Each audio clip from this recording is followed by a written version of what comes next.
Tu máme nášho nového pomocníka do lesa. Liatinový hrniec, alebo holandská rúra sa tomu ešte hovorí. No a prvé, čo dneska vyskúšame, upečieme chlieb.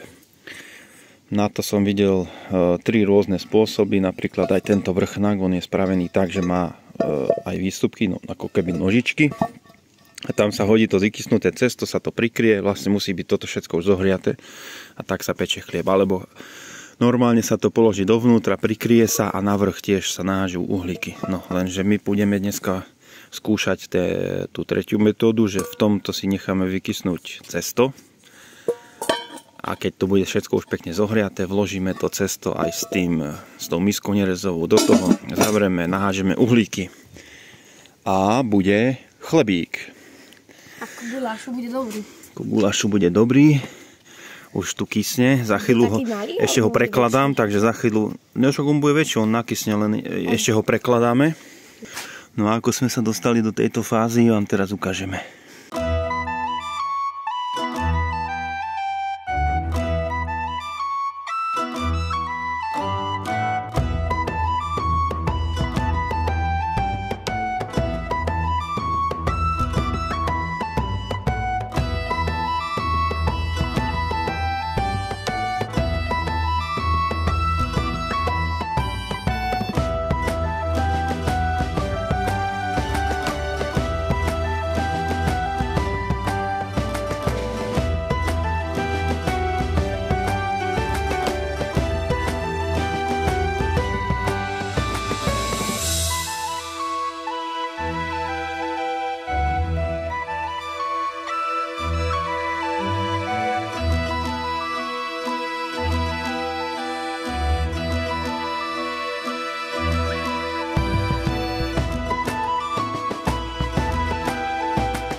Pozrieme, ako vyzerá chlebík znútra.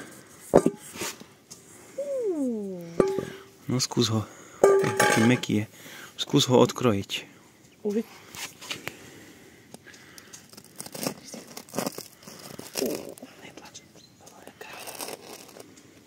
Wow. Paráda. No, tak ochutnáme. Dobrá kôrka, taká hrubá, nie? Taká pre maminku. No. Paráda. Teda aj maminke ochutnať. Ďakujem.